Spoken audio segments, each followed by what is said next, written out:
Bienvenue dans ce tutoriel où je vais vous expliquer comment fonctionne l'application Partage dépenses. Tout d'abord, il faut vous enregistrer. Il vous faut renseigner votre prénom, votre nom, votre adresse email,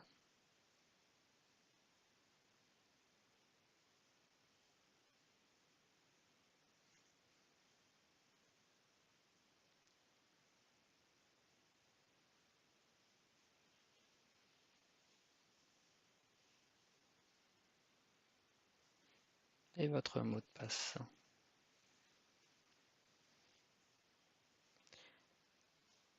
Vous pouvez choisir l'option pour rester connecté pour vous loguer automatiquement à chaque lancement de l'application.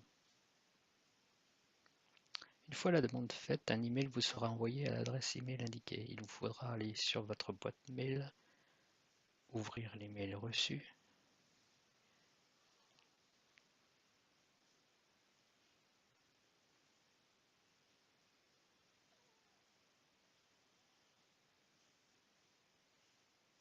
et cliquez sur le bouton Approuver l'inscription pour vous permettre de valider votre enregistrement.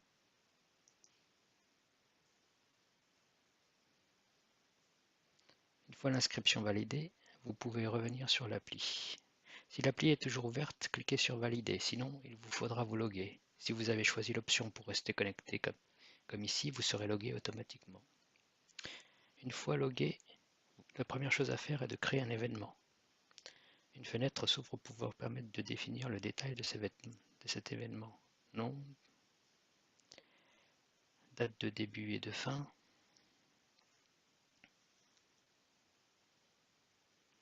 la devise pivot, ainsi que les participants.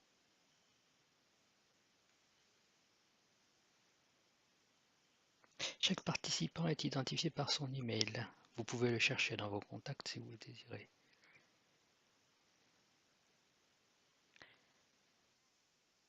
Chaque participant est composé d'un nombre d'adultes et d'enfants à définir.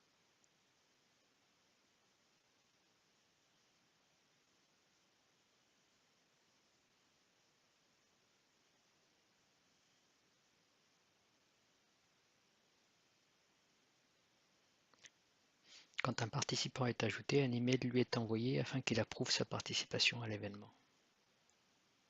Ce n'est qu'une fois sa participation approuvée qu'il sera inclus dans la saisie et le calcul des dépenses.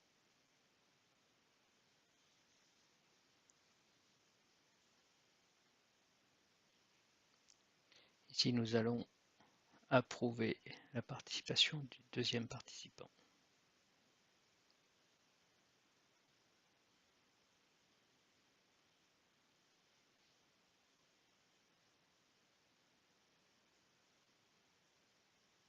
Il suffit d'ouvrir le mail reçu et de cliquer sur le bouton pour approuver la participation.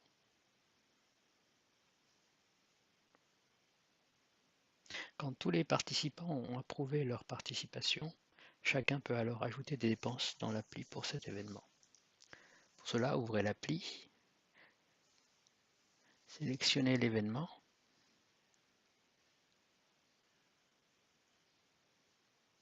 et cliquez sur le bouton plus pour ajouter des dépenses. Vous pouvez ajouter soit des recettes, soit des dépenses. Vous devez renseigner la date,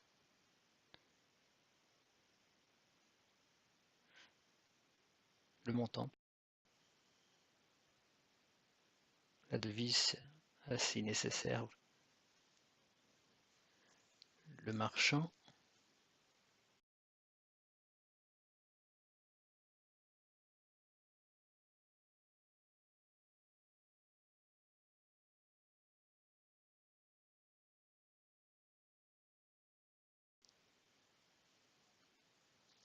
le lieu,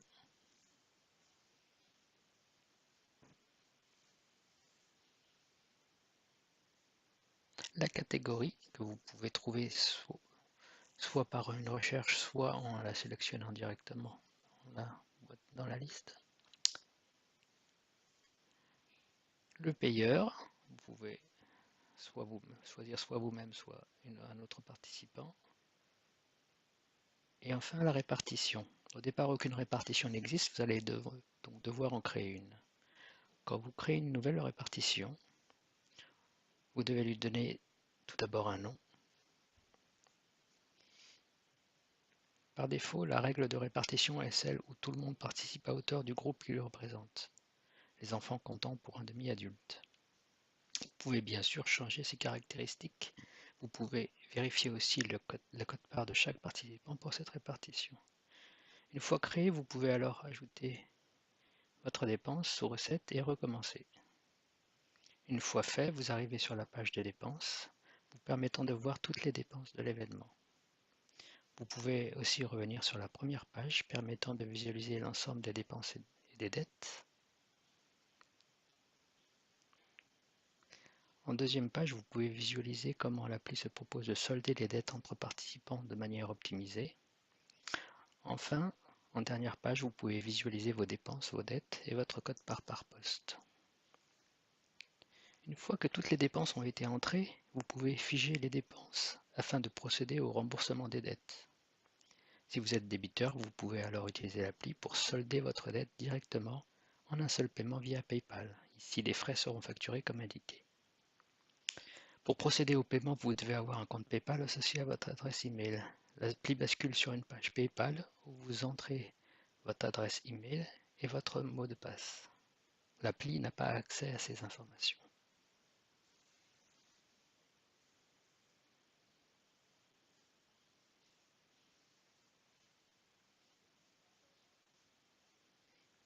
Une fois le paiement fait, votre dette est soldée et votre paiement reversé aux participants créditeurs, comme indiqué dans la deuxième page.